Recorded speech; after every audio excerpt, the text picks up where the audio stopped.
Bonjour, je m'appelle Sophie Fauron et il me fait plaisir de vous présenter une nouvelle série de débats sur des enjeux de société qui nous concernent tous. Pour ce faire, nous mettrons nos lunettes de philosophe, puisque, depuis l'Antiquité, aborder les sujets avec philosophie semble un besoin quasi essentiel pour analyser nos sociétés. Bienvenue à Repenser le monde.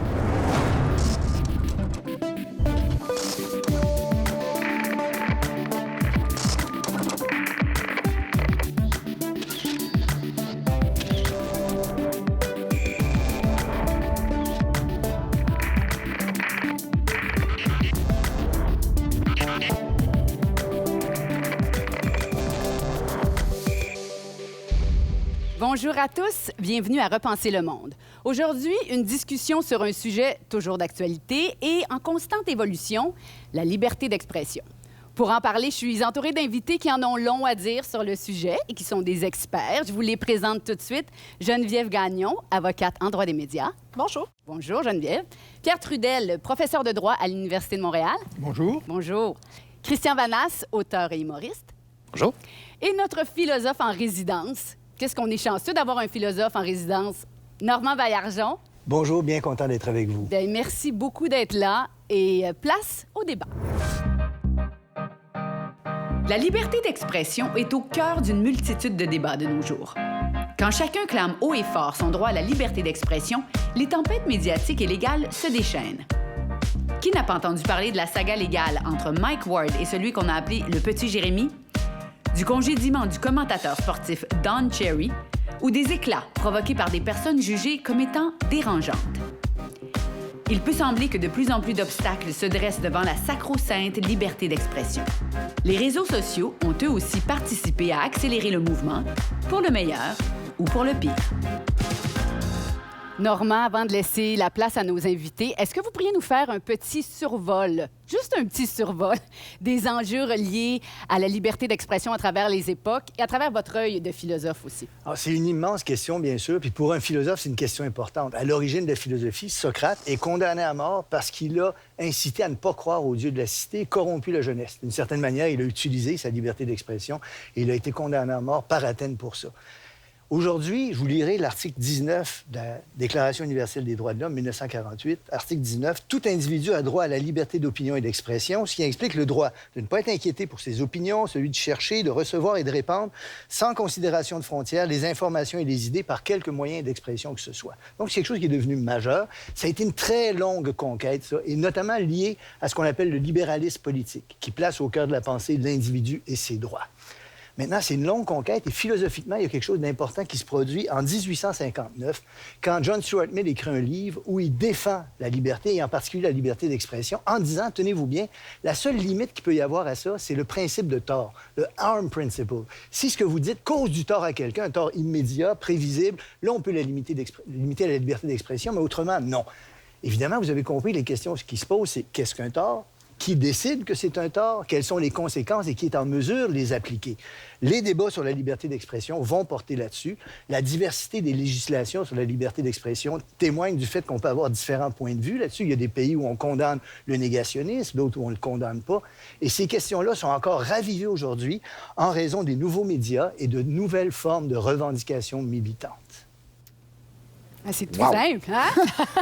C'est tout simple. Alors, je vais quand même vous demander tour à tour, étant donné qu'on est dans une époque où tout semble pouvoir se dire partout sur toutes les plateformes, est-ce que c'est encore important de protéger la liberté d'expression aujourd'hui? Madame Gagnon. Bien, certainement, certainement. Mais vous dites parce qu'il y a beaucoup de plateformes, parce qu'on peut s'exprimer, on a beaucoup d'endroits de diffusion. En fait, le fait qu'on ait des lieux où s'exprimer, qu'on ait des endroits de diffusion, ça ne change pas le fait que le message, c'est ça qu'on veut protéger. C'est le message qu'on livre, le fond de ce qu'on veut pouvoir dire. Donc, pour moi, c'est encore non seulement nécessaire, mais très important de protéger la liberté d'expression parce que c'est ce qui nous permet justement de ne pas avoir trop de dérives. On pense que la liberté d'expression peut nous amener à des dérives, mais je pense que c'est ce qui nous ramène également. On en reviendra aux dérives et dérapages. Christian Manas, votre point de vue?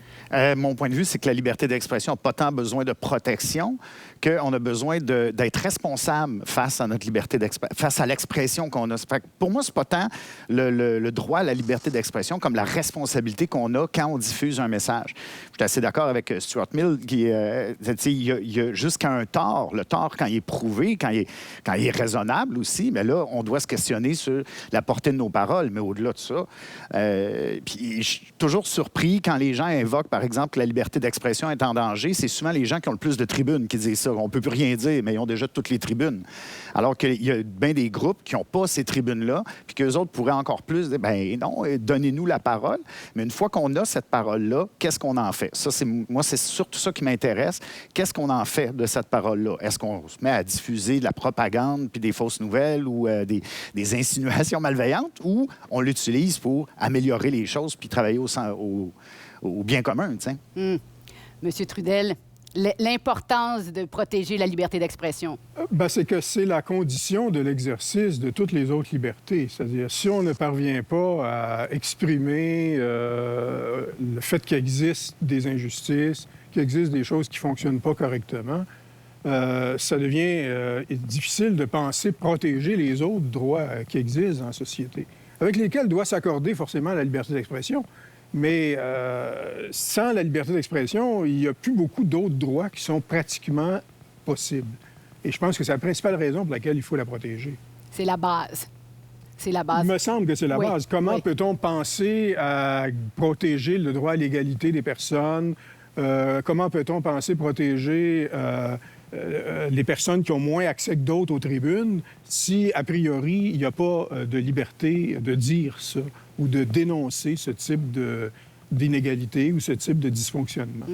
Normand? J'ai envie de vous relancer là-dessus parce qu'on a vu que la liberté d'expression et sa valeur, que vous avez bien rappelé, c'est une longue conquête historique. Est-ce qu'on peut dire, d'une certaine manière, qu'on vit aujourd'hui un moment historique où on tend à oublier l'importance de la liberté d'expression? On a l'impression que, comme on l'a, on ne s'aperçoit pas de son importance. On a l'impression que c'est un peu comme quand les gens les personnes qui sont riches, souvent, ne se rendent pas compte qu'ils sont riches et ne se rendent pas compte de tout ce qu'ils ont. Et on a l'impression que c'est souvent, en prenant trop souvent pour acquis la liberté d'expression, qu'on finit par oublier son importance. C'est quand on se compare aussi à d'autres pays, justement, où ils en ont moins, où elle est plus limitée, que là, on se dit, peut-être qu'on devrait la chérir un peu davantage, oui, et l'apprécier. Il y a le mot « valeur » qui, pour moi, est bien important là-dedans, parce que, pour moi, tous les discours n'ont pas la même valeur. T'sais, on ne peut pas mettre sur le même pied d'égalité toutes les opinions. Il y a des opinions qui sont épouvantables, là, et des opinions qui attisent la haine, qui attisent... qui visent, par exemple, des groupes qui sont déjà marginalisés ou des gens qui sont déjà vulnérables. Pour moi, cette opinion-là n'a pas la même valeur qu'une autre. Tu sais, par exemple, prenons le discours sur le réchauffement climatique. Il y a un consensus scientifique, puis à côté, il y a des gens qui nient les effets de l'homme sur le climat. Mais si on les met sur le même pied d'égalité, ça ne vaut pas, là. Ça marche pas, là. Mais c'est dangereux, ça, si vous me permettez. Parce que, en même temps, c'est justement parce que tous ont la liberté d'expression qu'on est capable d'arriver à un équilibre. Parce qu'en introduction, vous disiez, c'est en fait, quand c'est le droit, la limite du droit de l'un, qui est la limite du droit de l'autre. Évidemment, c'est à partir du moment où on cause un tort à quelqu'un qu'on devient avoir une limite. Mais en même temps, c'est sûr qu'on a tous tendance à se dire, oui, on aimerait que certaines... c'est ce qui nous apparaît, certaines vérités soient plus largement diffusées. Mais en même temps, il faut faire attention parce que moi, je pense que l'équilibre finit par se créer parce qu'on a la liberté d'expression, justement, et qu'il faut pouvoir pousser tout ce qui est le savoir, l'information. Ça aussi, ça fait partie de la liberté d'expression et c'est en continuant de pousser le savoir, l'information et pour que les gens s'éduquent qu'on est capable, après ça, de faire ressortir les faits. Mais, Parce qu'il y a une opinion. Mais et là, il y a ça, les c'est faits. important, Oui, faire ça, les faits, mais à c'est partir ça. du moment où on véhicule des faussetés ou des mensonges ou des faits tronqués, quelle valeur fait. ça Ben, a, l'opinion voilà, qu'on a, tu sais? Moi, c'est la question que je me pose aussi. Protéger la liberté d'expression, c'est aussi protéger de fausses nouvelles. C'est ça, en Ben, fait. on peut Pas aussi. nécessairement. C'est aussi la liberté d'expression, c'est aussi garantir le caractère démocratique des Voilà. débats par lesquels C'est ça. on discute Ouais. de la valeur des différentes opinions. C'est à la Effectivement, base les de toute opinions et les points de vue démocratie. n'ont pas tous la même poids, n'ont pas tous la même valeur. Mais ce qui importe de préserver, c'est la capacité d'en discuter, la capacité d'en débattre. Et ça, c'est une composante souvent oubliée de la liberté d'expression, mais elle est souvent essentielle pour, justement, aider la collectivité à départager l'acceptable du moins acceptable. Oui, et ça, c'est pas subjectif, en fait, ce qui est, dans le grand contexte de la liberté d'expression. Moi, si je trouve que ce que vous dites, c'est inacceptable, ça change rien à la possibilité de l'exprimer, en fait. Oui, mais alors ça devient important de pouvoir dire que ce que je dis est inacceptable. Et ce qu'il faut protéger, c'est la capacité la capacité qu'on puisse débattre démocratiquement du caractère légitime des limites. Hein? Parce que forcément, il y en a toujours des limites. Là où on perd la liberté d'expression, c'est quand ces limites-là sont décrétées de manière arbitraire, sans qu'on puisse vraiment débattre de leurs valeurs ou de leurs bien-fondés. Vous avez sûrement, excuse-moi, vous avez sûrement suivi le débat sur les radios d'opinion de Québec, Jeff Fillion, la marche qui avait été organisée avec des gens qui tenaient des pancartes citant Voltaire. Hein? Si, monsieur, je ne suis pas d'accord avec ce que vous dites, mais je me battrai pour que vous puissiez le dire. Mais, corrigez-moi si je me trompe, monsieur Baillargeon, mais Voltaire n'a jamais dit ça. C'est une citation apocryphe ou un peu à c'est côté. attribué C'est à pas tout à Voltaire. fait. Ce qui Oui, se oui. produit, c'est que, de mémoire, il y a une penseur anglaise Voilà. qui a édité les pensées de Voltaire et qui a, présentant l'opinion de Voltaire sur la liberté d'expression, trouvé cette formulation. Mais elle est tellement forte et habile, cette formulation-là. Elle résume parce tout. qu'elle met le doigt sur une chose, je vais l'expliquer en deux secondes, si vous permettez, mais elle met le doigt sur quelque chose de particulier de l'esprit en rapport avec la liberté d'expression. Simultanément, vous devez détester quelque chose, le haïr, trouver que c'est impossible, et en même temps affirmer que vous allez défendre le droit de le dire. Alors, il y a deux tendances de l'esprit opposées ici qu'on réconcilie avec la question de la liberté d'expression, et cette double tendance-là, elle est souvent présente dans les débats qui concernent la liberté d'expression. Mais moi, je préfère celle d'Oscar Wilde, qui est réellement attribuée à Oscar Wilde, qui l'a réellement écrite. Dit, monsieur, je ne suis pas d'accord avec ce que vous dites, mais je me battrai pour que vous ayez l'air con en le disant. Donc, ce principe-là de répondre par la critique à quelqu'un qui nous fournit une opinion ou une idée qui est... par exemple, je ne me gênerais pas de traiter un néo-nazi de raciste s'il s'inclut dans un débat avec moi. Je vais le laisser parler. Oui, on va discuter des idées. Mais pour moi, l'idée de massacrer des personnes parce qu'ils n'ont pas la même couleur de peau, pour moi, c'est inacceptable. Donc, à partir de là, ben oui, je vais le faire paraître pour un con, c'est sûr. Puis, je voudrais pas qu'il y ait la même place dans le débat public qu'un humaniste qui... en tout cas, vous comprenez ce que je veux dire.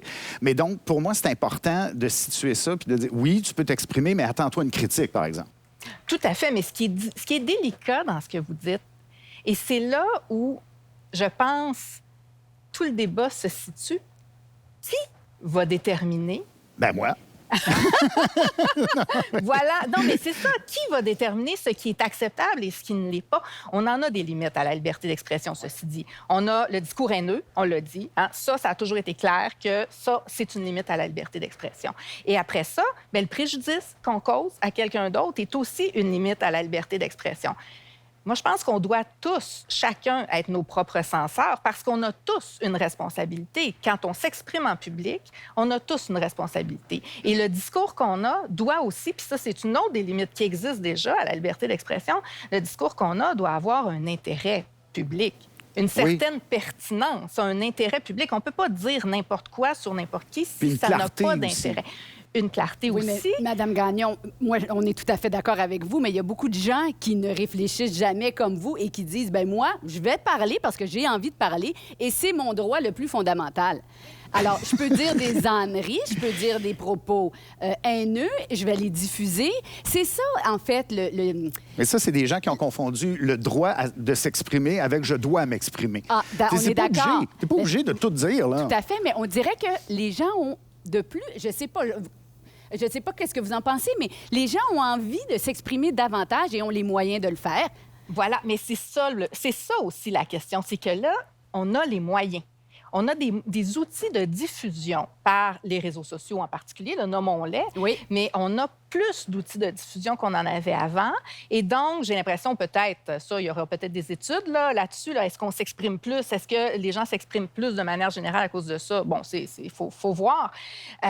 Et là, bien, on va soulever de grandes questions sur les responsabilités de diffuseurs, sur...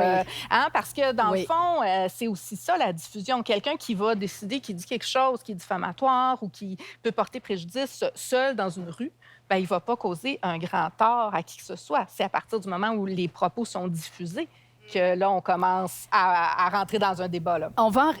Oui, allez-y, M. Toupin. C'est qu'en fait, plus les espaces de diffusion sont faciles d'accès, plus se pose la question de savoir de quelle manière on assure cet équilibre là, entre responsabilité et liberté. Mais ce qu'on observe aussi, c'est que pour que la liberté soit vraiment garantie, il faut garantir une certaine marge de manœuvre. Il faut garantir une certaine marge d'erreur, une certaine marge de tolérance à l'égard du propos qu'on pourrait trouver limite, qu'on peut trouver borderline, comme on dit, mais qui, en cas de doute, finalement, il vaut mieux le laisser circuler que de le supprimer trop vite. Alors, c'est cet équilibre-là qui est loin d'être facile Parce que votre doute n'est pas nécessairement le même que le mien ou que des autres autour de la table. Tout à fait, oui. Puis 99,9 de votre exposé peut être formidable, mais je peux accrocher sur un mot puis vous empêcher de dire au complet votre... Il y a ça aussi, là. Dans quelle mesure est-ce que le propos est acceptable ou si c'est juste un élément qu'on prend du discours pour dire ça, c'est inacceptable, on le rejette, mais on rejette toute la personne? On jette toute le... Je comprends ce que vous dites, puis j'aime ça. Contexte. C'est ça. Toujours ça. Tout propos doit être analysé en tenant compte du contexte. On ne peut pas simplement isoler des mots ou isoler des expressions pour condamner le propos dans sa totalité. Ce que value à des humoristes beaucoup de problèmes là, quand on sort un élément de son contexte. Là, il y a plusieurs choses. Mais parlons-en de l'humour, justement, Christian, étant donné que vous connaissez bien ça. Comment vous enseignez à l'École nationale de l'humour? Comment est-ce que vous abordez le sujet de la liberté d'expression? Et ses limites, en fait. Qu'est-ce que les élèves ont le droit de dire? Où est-ce que... Bon, on est dans un cadre scolaire, en tout cas à l'intérieur de mon cours, qui est Humour et actualité avec Luc Boilly. C'est qu'on invite les étudiants à exprimer leurs pensées, à faire des gags, mais à partir des éléments d'actualité puis de la vie sociale. Mais à partir de là, je leur dis, dans un cadre scolaire, académique, on peut dire tout ce qu'on veut, mais après ça, on va s'informer ensemble, on va discuter ensemble du propos. Fait que moi, on peut m'arriver avec un gag complètement misogyne, complètement raciste. Je vais l'accepter, mais je vais discuter avec la personne pour dire, écoute, ce gag-là, est-ce que tu es conscient des implications que ça a? Est-ce que tu es conscient de à quel public tu t'adresses? Qu'est-ce que tu véhicules avec ça pour lui faire prendre conscience de la portée de ce gag-là? Puis, en humour, il y a des mécaniques qu'on peut utiliser pour faire passer une idée, même si elle est très, très nauséabonde. Il y a un contexte, il y a un emballage, il y a un personnage. C'est quoi l'intention? Donc, on peut analyser tout ça. Mais à partir du moment où on va sur une scène, je dis, pour moi, la scène, comme la tribune, c'est un privilège, c'est pas un droit. C'est un privilège qui peut être retiré à tout moment si tu contreviens à certaines choses. Donc, si ton propos, tu le maintiens, puis tu dis non, moi, j'aime mon gag haineux, puis je continue à dire mon gag haineux, puis je fais des signes nazis, puis là, OK, vas-y. mais tu vas être soumis à une critique, puis on va pouvoir te retirer ton privilège. Oui. Tout à fait. Moi, j'aurais aucun problème à retirer son privilège à ce moment-là. Pas de censure au départ, pas de « ça, on va pas là », ça, non. Parce qu'on entend beaucoup qu'on est plus frileux qu'avant, on peut pas dire les mêmes choses qu'avant. Non, c'est pas vrai. C'est pas vrai. C'est pas vrai. On peut dire tellement de choses. On peut dire toutes sortes de choses. Il se dit tellement de choses sur toutes sortes de... dans tous les métiers, dans toutes les disciplines, il se dit énormément de choses outrancières, horribles. Écoute, si on s'en tient juste à ce qui est publié dans les journaux, on peut aussi aller voir dans les sections commentaires, on peut aller voir sur Reddit, on peut aller voir sur 4chan, sur 8chan, sur d'autres trucs encore plus obscurs du dark web pour se rendre compte que, oui, tout se dit. Tout se dit. Mais il y a une limite à ce qui peut être dit publiquement, puis il y a une limite à ce qui a un intérêt à être dit publiquement ensuite. Tu sais, des discussions de taverne, ça existe, ça a toujours existé, mais ça ne dépassait jamais la taverne. Là, la taverne est globale. Il faut tenir compte de ça aussi. Bon, en parlant le dark web, il faudra en parler de tout ça. J'ai-tu jeté un froid, là? Non. C'est juste, je pense que ça nous rappelle, en fait, une évidence. Mais en même temps, c'est ça. c'est pas toujours évident de tout prendre puis de tout accepter puis après de laisser les autres juger ou les nouveaux censeurs, en fait. Bien, c'est parce que les contextes sont un peu télescopés. Hein? On parlait il y a cette image de la taverne et des blagues de taverne qui ont toujours existé. Mais maintenant, on est dans des espaces connectés où on peut dire tout ça et bien plus. Et tout ça est dans un espace qui n'est plus du tout l'espace de la taverne, là, cet espace protégé où il y avait juste des gars, là, puis où ça sortait pas de là. Oui. Et c'était tant mieux, peut-être, et vous direz? Oui. Tandis que là, bien, effectivement, les environnements de réseaux sociaux, bien, ça circule partout. Alors, il y a cette... c'est probablement ce que l'on vit à l'heure actuelle qui nous fait remettre en cause la liberté d'expression. Parce que, justement, on se retrouve dans des environnements où elle semble s'exprimer avec des balises puis des contextes qui sont drôlement mêlés. Alors ça peut effectivement provoquer beaucoup de remises en question, beaucoup d'interrogations. Bien, parlons-en justement des nouveaux acteurs, des nouveaux censeurs sur la sphère publique. Depuis un moment déjà, on peut voir des entreprises privées se prononcer sur ce que le public peut dire ou montrer sur leur plateforme. Facebook avait parti le bal en censurant des images de nudité, et ce, même s'il s'agissait d'œuvres d'art.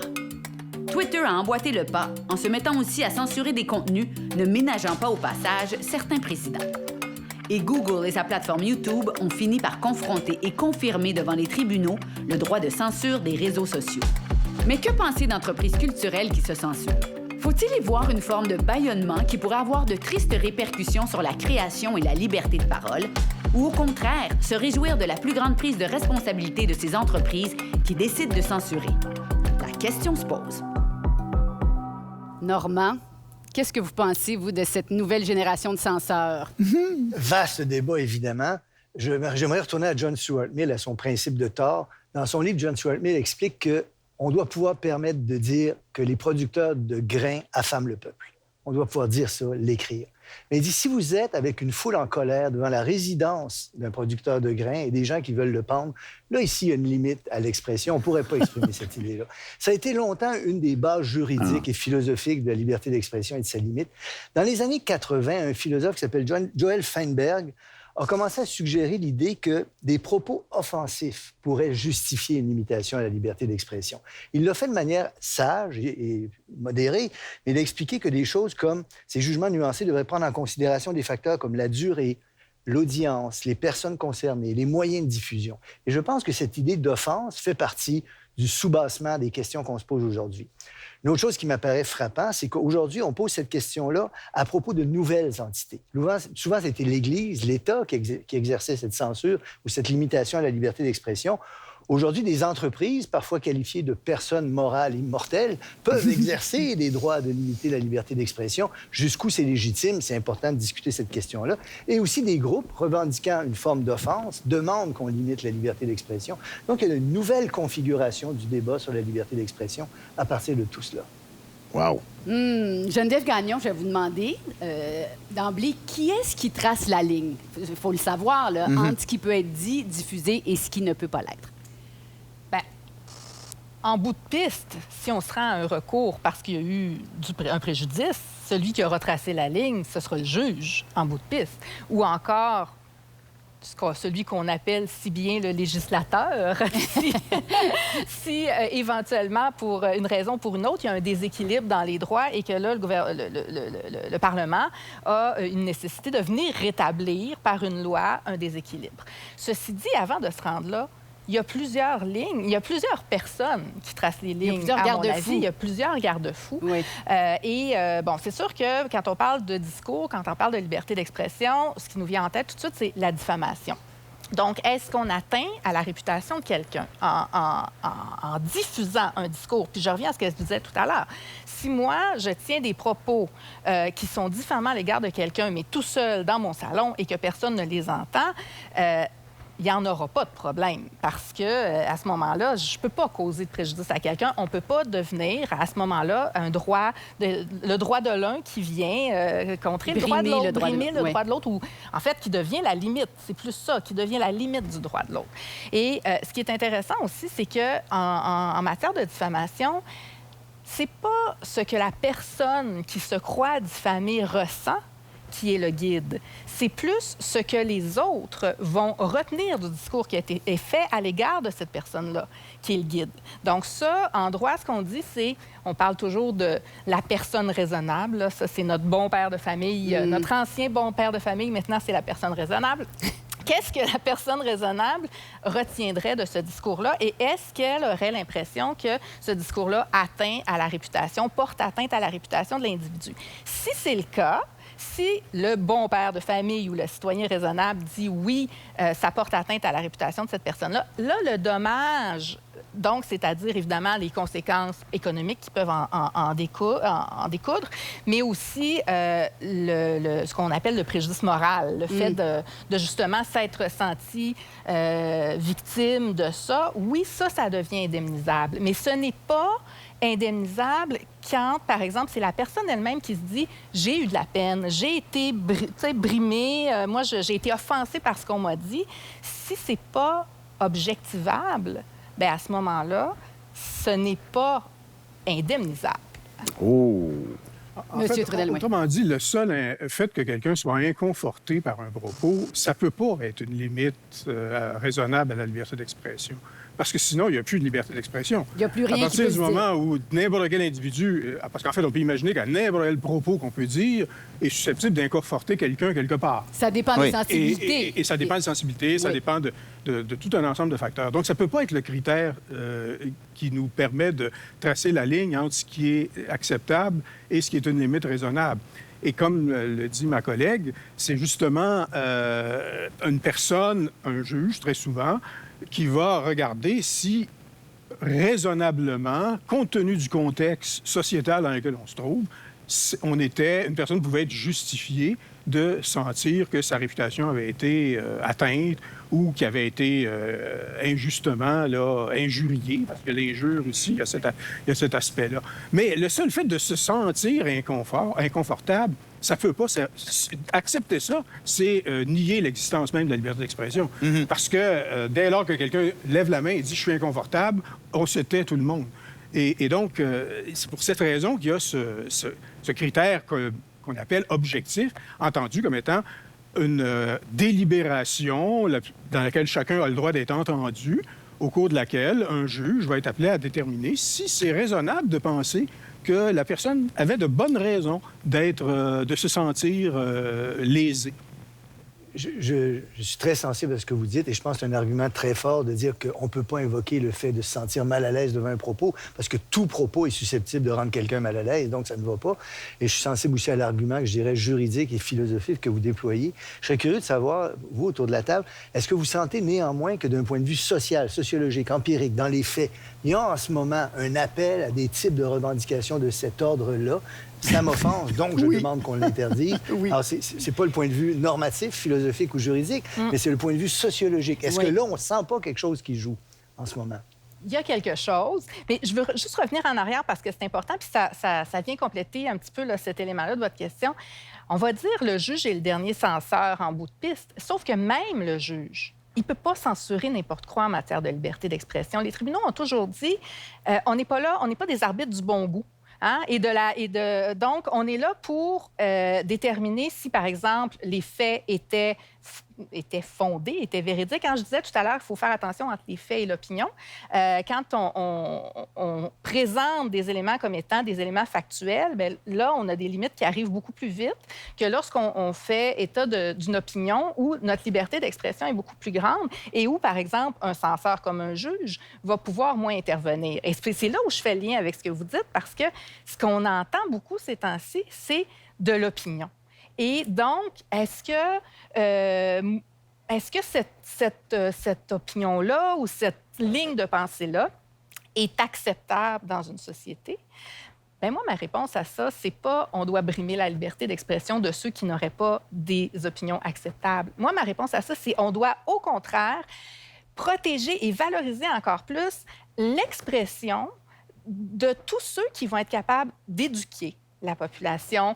On parle, entre autres, nos grands médias, maintenant, ont tous des sections vérification des faits ou comment découvrir une fake news ou comment... Bon, alors ça, c'est intéressant aussi, et de s'assurer qu'on enseigne à nos jeunes comment réfléchir et de se former une pensée critique qui va nous amener justement après C'est la ça. base. Oui, après ça, être capable de pouvoir prendre position. Je suis tellement juger, d'accord avec ça. Juger Par le- rapport oui, à ça. les propos. Parce que dans le milieu de l'humour, c'est de plus en plus fréquent qu'on entende des gens dans la salle répliquer au moment où ça se passe, au moment où le comédien ou l'artiste est en train de livrer sa performance, qu'il y a des gens qui disent grossophobe, transphobe, spéciste. Moi, je me suis déjà fait crier spéciste. OK, mais on peut-tu en parler après? Oui, je serais disposé à en parler après. Ça se peut qu'on parlait de l'espèce d'un espace de liberté dans lequel on peut exprimer quelque chose. Puis ça se peut que j'ai mal formulé. Moi, c'est jamais la faute du public. C'est toujours la faute du praticien qu'on est. Les humoristes, c'est toujours de notre faute si on a mal travaillé notre Véhiculé, propos. oui, oui. Exact. Donc, c'est toujours de notre faute. Mais là, si quelqu'un me le crie, attends une minute, mais est-ce qu'on peut s'en parler après? Je suis très ouvert. Mais après ça, ça va être moi à décider si je garde ce gag-là, mais je vais avoir entendu l'opinion de la personne offensée, mais en même temps, tout humour est offensif. On ne se le cachera pas, s'il y a pas d'offense, il n'y a pas d'humour. Tout humour est transgressif. On travaille à partir de tabous. Nous autres, ce qu'on fait, c'est que les tabous sont fixés par la société, ce qui est moralement acceptable ou non, mais ces frontières-là sont mouvantes. Ils bougent. Donc, nous, notre travail, c'est d'aller un petit peu plus loin que ce qui est acceptable pour voir si on est encore là, pour voir si la borne, la limite, est encore valable. Puis si la limite est plus valable, bien, on repousse la limite et voilà, on a gagné de la liberté pour tout le monde. Mais donc, l'humour, en ce sens-là, va toujours être offensif, on va toujours offenser quelqu'un, mais il faut qu'on reste aussi à l'écoute des personnes qui expriment cette offense-là, mais ça ne veut pas dire qu'il y a un droit à ça. Il n'y a pas un droit, je ne changerai pas mon numéro, je vais écouter, je vais travailler, mais ça se peut que je ne change pas mon gag, là. Mais écoute, Moi, je veux juste revenir sur ces nouveaux censeurs, ces nouveaux acteurs. On a l'impression que les GAFA, donc Google, Apple, Amazon et Facebook, ont beaucoup à dire et à faire en termes de liberté d'expression parce qu'ils peuvent laisser ou non une information passer. Est-ce que pour vous, M. Trudel, je vous pose la question, est-ce que pour vous, ils jouent un rôle de censeur en termes de liberté d'expression? En fait, ce qu'on appelle les GAFA, les plateformes de réseaux sociaux comme Facebook, Instagram et ainsi de suite, c'est des entreprises qui ont bénéficié probablement une des plus grosses subventions de toute l'histoire des médias. C'est-à-dire qu'ils se sont développés parce que aux États-Unis, là où ces réseaux-là se sont développés, dans les années 90, le Congrès a adopté une loi qui les protégeait de toute responsabilité ou de toute poursuite en responsabilité pour tout ce que les tiers mettent en ligne sur leur plateforme. Quel précédent, quand wow. même. Et c'est une immense subvention, parce qu'en Oui. fait, c'est comme si on demandait à tous ceux qui subissent des atteintes à leur réputation de subventionner Facebook et Google. Et les Américains prétendent que c'est le libre marché, mais en fait, c'est une loi qui les protégeait Incroyable. et qui les protège encore de cette responsabilité. C'est parti d'une bonne intention. On voulait libérer l'Internet, on voulait permettre que l'Internet puisse être ouvert et être accessible à tous ceux qui avaient quelque chose à dire. Le libre marché des idées. C'était le libre marché des idées. C'est cette imagerie, d'ailleurs, qui est à l'origine de la création puis le développement d'Internet. ouais, je confirme que À c'est fait. l'origine. Hein? Oui, C'est- oui, c'est- oui. Sauf que ce que l'on observe, effectivement, c'est que c'est devenu des espaces dans lesquels la parole, ce sont des espaces privés par la propriété, mais c'est devenu des espaces publics, de parole publique. Et là, forcément, on se retrouve dans une situation où c'est ces entreprises-là qui ont la maîtrise de ces espaces-là. Elles ont la liberté d'enlever, de supprimer. Et actuellement, ce qu'elles font, c'est qu'elles gèrent ça à la manière d'un problème de relations publiques. Ben, tout à fait. Les gens s'inquiètent que Twitter fasse circuler trop de fausses nouvelles. On étiquette les nouvelles en disant c'est peut-être pas tout à fait vérifié. On s'inquiète qu'on puisse filmer ces meurtres en direct sur Facebook Live. Bien, Facebook intervient et met en Oui, c'est place du cas des par cas, précautions. toujours. Et c'est toujours au cas par cas, dans une logique de relations publiques. Mais il ne faut pas s'en étonner. On a laissé dans tous les pays se développer ce type de place publique-là. C'est comme si on avait dit, désormais, toutes les rues, tous les espaces publics de nos sociétés, c'est des entreprises privées et il n'y a rien d'autre. Et ces entreprises privées font ce qu'elles veulent là-dedans. C'est un choix qu'on a fait. On s'en est peut-être pas aperçu. On l'a fait sans doute au nom d'une espèce de romantisme de l'Internet, là, sans foi ni loi. Mais on se retrouve avec ça aujourd'hui. Et là, il faut pédaler à rebours. Et il faut identifier de quelle manière ces plateformes-là devraient être davantage encadrées pour justement, sans violer la liberté d'expression, sans supprimer la liberté d'expression, comment est-ce qu'on fait pour rétablir les équilibres? Est-ce que l'État devrait s'en mêler, selon vous? Bien, moi, je pense que les États n'auront pas le choix de s'en mêler. On ne peut pas laisser les entreprises commerciales gérer ça comme étant une affaire de crise de relations publiques, comme ça se fait actuellement. Ce sont des espaces publics et il faut que les États... les États sont probablement les seules entités qui ont la légitimité pour intervenir là-dedans. Mais quand on dit intervenir là-dedans, c'est pas en instaurant de la censure, mais c'est en identifiant un modèle qui garantit que les abus sont contrôlés. Oui. Un modèle possible, par exemple, c'est l'obligation d'étiqueter certains contenus lorsqu'ils sont douteux, ce que les entreprises ont commencé à faire déjà. Oui. Une Ben, ça, je suis assez- déontologie, en fait, une espèce de déontologie journalistique ce serait difficile de contrôler. Ben, Je sais pas. Moi, je voudrais pas avoir ce mandat-là, en tout cas. Hein? Mais c'est la responsabilité. Vous dites, est-ce que les États devraient intervenir? C'est parce que l'État est d'abord intervenu qu'on se retrouve dans cette situation-là. Parce que n'importe quel autre diffuseur a une responsabilité civile. Puis là, on est au Québec, parlons de responsabilité civile, mais c'est le tort ailleurs, aux États-Unis ou au Canada anglais. Mais alors, n'importe quel diffuseur a une responsabilité du contenu qu'il diffuse. Et là, avec cette décision historique du gouvernement américain, ça ne s'est pas passé pour les GAFA, justement. Mais là, c'est intéressant au Québec, et moi, j'ai très hâte de voir ce qui va arriver, parce qu'à la suite du dernier mouvement de dénonciation sur les inconduites sexuelles, justement, il y a une poursuite qui a été déposée contre Facebook. Alors, qu'est-ce qui va arriver avec ça? Ça risque d'être intéressant de voir ce qui va ressortir de ça. Mais en même temps, moi, ce que j'ai trouvé très intéressant à la suite du dernier mouvement de dénonciation, sans rentrer dans le cœur du débat, là, c'est pas ce qu'on veut faire, mais c'est que on s'est rendu compte que le fameux citoyen raisonnable, il se pose les bonnes questions. L'opinion publique qu'on a eue, ça a été de se dire, mais comment on sait que c'est vrai? Comment on peut vérifier? Comment une seule personne qui viendrait dire ça, comment on n'a pas de corroboration? On ne sait pas. C'est drôle parce que toutes ces questions-là qu'on entend dans notre débat, mais c'est ça, dans le fond, qui s'applique dans le droit quand on se pose la question de la responsabilité. Il y a Mais comme une à ce moment-là- autorégulation. Mais ça serait pas mieux? Non, pas une autorégulation.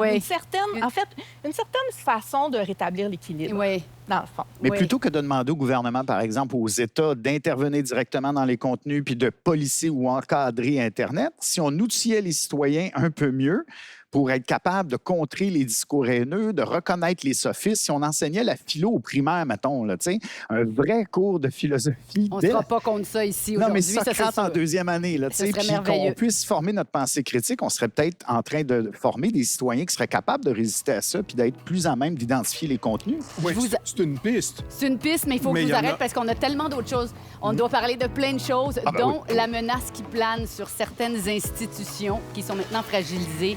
On regarde. Le milieu universitaire a toujours été considéré comme étant un espace de libre-échange d'idées et de réflexion privilégié. Mais serait-ce en train de changer? De nombreuses voix s'élèvent pour s'insurger contre une nouvelle culture de la censure qui commencerait à y prendre beaucoup de place. Les signes se multiplient. Conférences universitaires annulées sous la pression d'étudiants et professeurs pris à partie et traités de racistes alors qu'elles citent des passages de nègres blancs d'Amérique. La liberté de presse n'est pas en reste. Une journaliste de la CBC, parlant elle aussi de l'essai de Vallière, est réprimandée. Nous dirigeons-nous vers un monde où il y aura tant de mots et de concepts tabous que toute idée ou prise de parole divergente ne sera plus possible? Quel est l'avenir du milieu académique et de celui des médias dans ce tout nouveau contexte? Normand Baillargeon, la liberté académique, un sujet qui vous touche particulièrement. Un mot là-dessus? Tout à fait. Je vais employer un mot, c'est le mot qui convient ici, c'est épistémique. Ça concerne la recherche de la vérité. Alors, la liberté d'expression à l'université, qui est une institution vouée à la recherche de la vérité, prend une forme particulière. On l'appelle parfois liberté académique. Et elle est extrêmement importante. Je vais encore revenir à John Stuart Mill, qui est un homme extraordinairement brillant. Mill disait, Vous ne savez même pas ce que vous pensez réellement si vous n'avez jamais confronté votre point de vue à celui de quelqu'un qui pense le contraire de vous. Ça, c'est une notion épistémique extrêmement importante. Et à l'université, la vie de l'esprit demande cette protection de la liberté académique très grande. Et on peut penser qu'en ce moment, des choses comme ce qu'on appelle la cancel culture, le safe space, sont des limites à la liberté académique qui sont troublantes. Pour ce qui est des médias, j'aimerais revenir sur un autre philosophe qui s'appelle John Dewey, qui avait inventé l'expression de conversation démocratique. Alors pour lui, la démocratie, en chair et en os, si je peux dire, au-delà des régimes politiques, etc., des institutions qui la définissent, c'est un mode de vie associatif, une manière de vivre ensemble. Et elle suppose de converser. Et en ce moment, il y a des raisons de s'inquiéter de l'état de la conversation démocratique. Donc, on pourrait s'inquiéter de la liberté académique et de l'état de la conversation démocratique. Pierre Trudel, est-ce que ça vous inquiète, cette censure qui plane au-dessus de ces institutions? Bien, c'est que les institutions universitaires, effectivement, c'est des endroits où des gens vont là pour apprendre, hein, pour se former. On peut effectivement s'inquiéter quand on commence à dire, a priori, les gens devraient être privés de l'accès à certains types de discours, certains types de pensées, au motif que ça pourrait déranger certains. C'est inquiétant. Cela dit, les universités au Québec et un peu partout dans le monde ont toujours eu à se débattre avec ce genre de censure. Si on retourne dans l'histoire du 20e siècle au Québec, les universités étaient dominées par le clergé catholique et des professeurs. On raconte que l'ancien premier ministre Pierre Elliott Trudeau n'avait pas pu être engagé à la faculté de droit où j'enseigne parce qu'on lui reprochait ses propos anticléricaux. Donc, ce n'est pas d'aujourd'hui que les universités sont obligées de se débattre avec ces revendications pour faire taire. Mais justement, c'est le rôle des universités, c'est le rôle des institutions universitaires de dire non à ce genre de revendications. Parce que sinon, il n'y a plus de véritable différence entre l'université et un monastère ou une secte, finalement. Alors si on veut vraiment une université, on ne peut pas tolérer qu'on commence à dire qu'il y a des idées dont on ne peut pas débattre. Même si ce sont des idées absolument insupportables, il faut être capable d'en débattre. On ne peut pas comprendre le nazisme si on ne comprend pas les idées aberrantes sur lesquelles il repose. Alors, si on dit a priori que ces idées-là sont tellement épouvantables qu'on ne peut même pas en exposer la teneur aux étudiants, bien, ma foi, on condamne toute une génération à tout ignorer d'une des idéologies les plus meurtrières de l'histoire humaine. Mais comment ça se fait qu'on impose à un professeur de faire des excuses quand elle cite un ouvrage, le titre d'un ouvrage? Moi, c'est parce que les directions d'université n'ont pas de colonne vertébrale. C'est aussi simple que ça. Le rôle des directions d'université serait de défendre l'université et non pas de s'aplaventrir de façon aussi lamentable là, que ça, commencer à s'excuser à chaque fois que quelqu'un est inconfortable. Il faut être capable de rappeler la mission de l'université, dire vous n'êtes pas évidemment obligé d'être d'accord avec ce que la professeure a dit, mais elle l'a dit dans un contexte académique qui, selon toutes les informations disponibles, se défendait parfaitement bien. Et c'est à la direction de l'université de mettre ses culottes, autrement dit. J'insisterai aussi pour dire que sur de bon nombre de questions sensibles et débattables dans la société, l'éclairage de multiples points de vue que peut apporter une université est crucial pour connaître la vérité sur ces questions-là. Et même sur des questions qui nous semblent acquises, je vous donne un exemple tout bête, là, mais si quelqu'un pouvait démontrer qu'Einstein s'est complètement trompé, qu'il avait tout faux, cette personne-là a demain le prix Nobel de physique. Alors, il est important de cultiver le débat d'idées. La vie démocratique le demande, mais la vie de l'esprit l'exige. Et c'est pourquoi, selon moi, la liberté académique prend une importance, j'oserais presque dire, plus grande encore que la liberté d'expression. En tout cas, elle prend une coloration particulièrement forte dans cette institution qui se voue à la recherche de la vérité. Je vais être un peu terre à terre dans ce débat. S'il vous plaît, Mme Gagnon. Bien, en fait, puis ça va nous ramener aussi à la question de la liberté de presse puis des médias. Mais la question qui peut se poser, puis j'ai aucune idée, là, je suis pas dans le secret des dieux, puis j'ai aucune idée dans quelles circonstances ça peut se faire ou pas, mais quelle est la conséquence possible pour une université, par exemple, de laisser passer, dans un contexte de controverse, de prendre une telle ou une telle autre position? Bien, la possibilité d'être poursuivi. Et c'est pour ça que je dis, je vais être terre à terre, parce que la possibilité d'être poursuivi, ça implique l'obligation de se défendre pour pouvoir... C'est des coûts. Ben voilà, alors pour pouvoir défendre ces grands principes-là, et ce sont des coûts. Et où est-ce qu'on va faire des choix? Où est-ce que les directions vont faire des choix et vont dire est-ce que ça en vaut la peine d'investir? Et c'est pour ça que je dis je suis terre à terre. Mais si je ramène, là, je fais le pont avec la liberté de presse, c'est que quand on regarde nos grands médias ici au Canada, ils ont tous investi énormément pour protéger la liberté d'expression. Quand on regarde les intitulés des décisions de la Cour suprême qui, à chaque fois, viennent réitérer à quel point c'est important la liberté d'expression dans une société démocratique, qu'on doit la protéger, qu'on doit avoir une grande, non seulement une grande ouverture, mais justement une grande souplesse pour la protéger, bien, c'est souvent, presque essentiellement, des grands médias qui ont mené ces batailles-là. Donc, et là, ça nous ramène aussi à la question du jour en matière de qu'est-ce qui est dangereux pour nos grands médias actuellement. C'est un peu ça aussi. C'est le financement. On en parlait des GAFA tout à l'heure. La publicité, là, on le sait que c'est ça la question. Et le nouveau modèle. ceux qui vont rechercher les publicitaires, c'est les GAFA qui n'ont pas de contenu.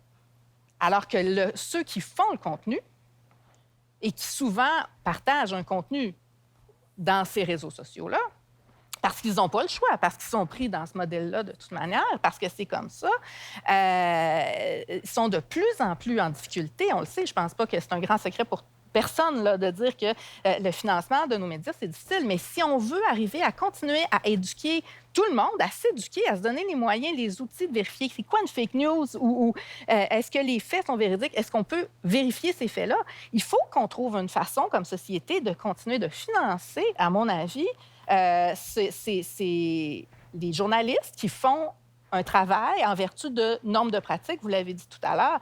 Alors, mais comment... Et déjà, s'il y avait moins d'annonces de chars. Moi, je trouve que les annonces de chars, par exemple, ça, c'est une censure qui ne dit pas son nom.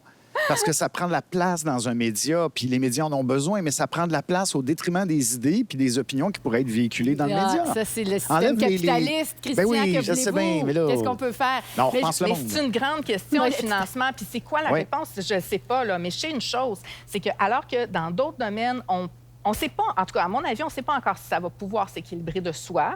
Probablement pas, mais peut-être.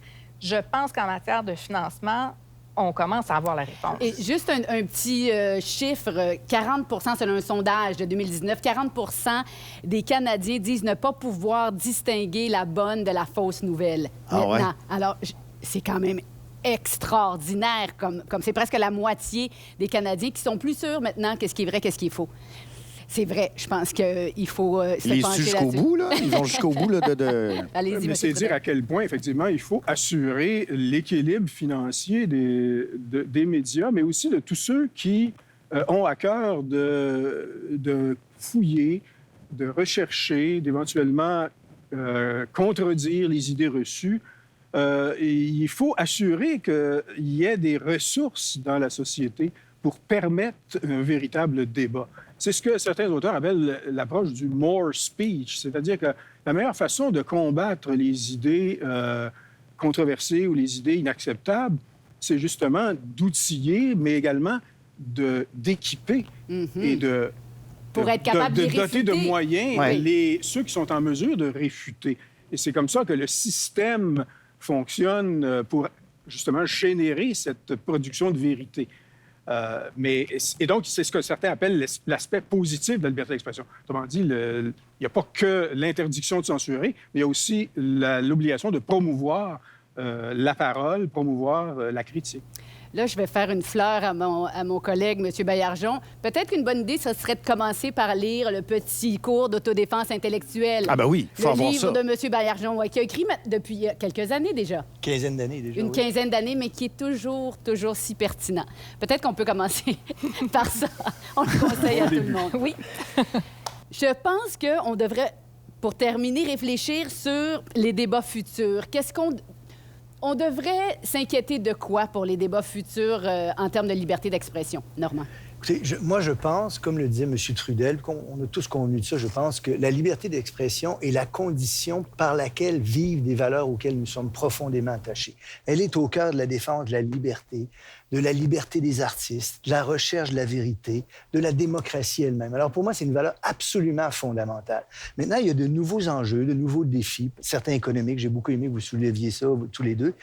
Je dirais qu'une des choses qui me semble prioritaire pour défendre la liberté d'expression, c'est un type d'éducation à la citoyenneté qui prépare à l'exercice de la citoyenneté, par quoi on accepte de dialoguer. La démocratie, c'est un système dans lequel on dialogue. Et ce dialogue-là doit être entretenu. On doit convenir qu'il y a des sujets avec lesquels on aura des désaccords, peut-être même profonds avec certaines personnes. C'est pas une raison pour insulter les gens. On peut apprendre de gens avec lesquels on est en désaccord, mais tout ça demande une mécanique mentale que l'école peut préparer en faisant cette éducation à la citoyenneté où on apprend à distinguer le vrai, le faux, des sophismes, des faux raisonnements, des discours trompeurs, et où on apprend aussi à échanger avec les autres sans les insulter, en écoutant des arguments et en convenant, en bout de piste, qu'on aura sans doute des désaccords. Le plus tôt possible. Bien, le plus tôt Je sais possible, pas. bien sûr. Ça commence Oui, aujourd'hui. c'est non, mais- Ça commence Ben oui. le plus tôt possible dans l'enfance, vous voulez dire. Oui, parce qu'il l'enfance, y a des institutions comme, par exemple, à Saint-Hyacinthe, la Polyvalente et à Sainte-Delorme, m'invitent depuis plusieurs années à parler justement des fake news, puis des sophismes, puis de l'argumentaire dans le langage. Mais en secondaire 5, C'est tard. mais c'est très tard. tard. C'est très tard. C'est le fun, c'est tant mieux. Mais c'est très tard. Moi, je ferais ça bien plus tôt. Là. Mais c'est ça, c'est que les espaces de discussion sont planétaires et ils sont ouverts à peu près à tout le monde qui a quelque chose de connecté dans son sac à main. Donc, raison de plus, il faut que tout le monde soit équipé pour débattre. C'est plus uniquement le fait des intellectuels, des élites ou des personnes savantes.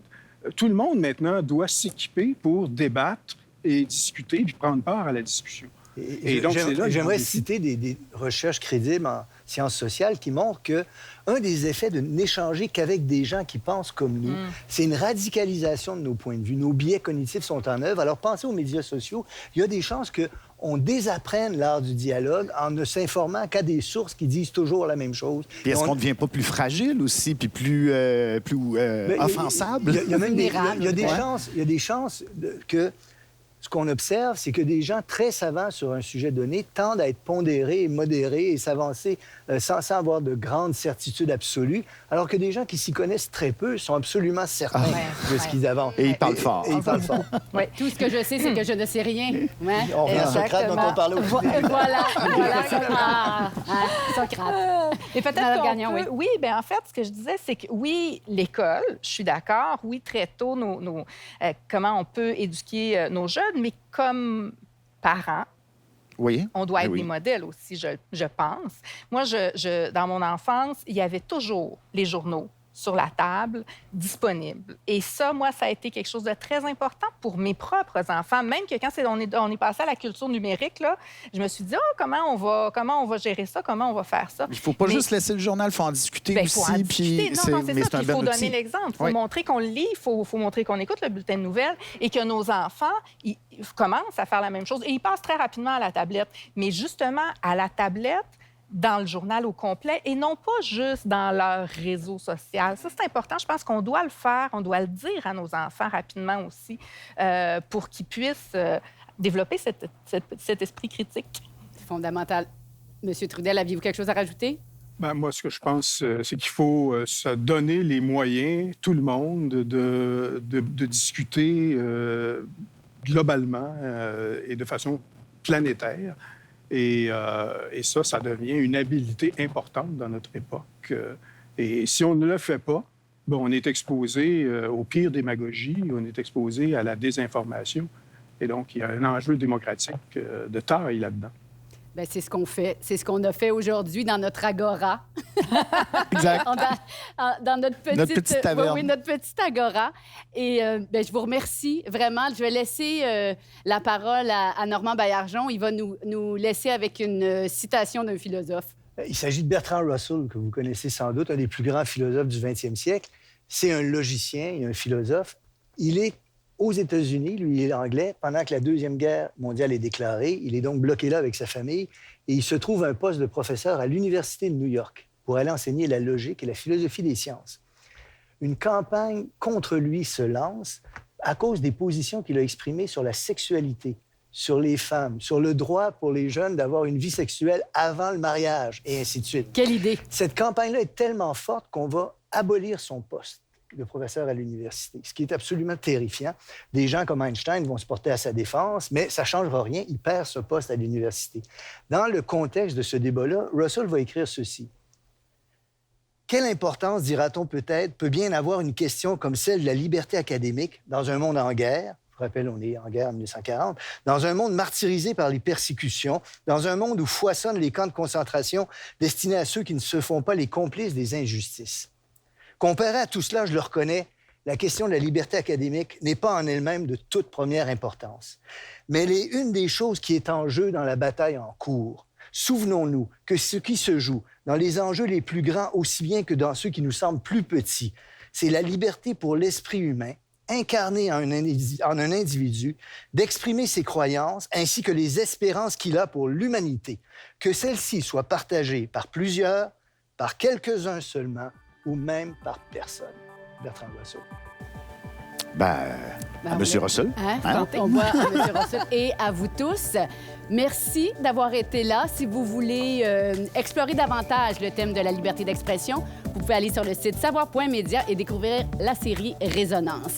Je vous remercie tous. On aurait pu discuter pendant des semaines, mais je vais vous laisser aller à vos vies et à vos libertés individuelles. Merci beaucoup. Merci beaucoup. Merci, à bientôt pour repenser le monde ensemble.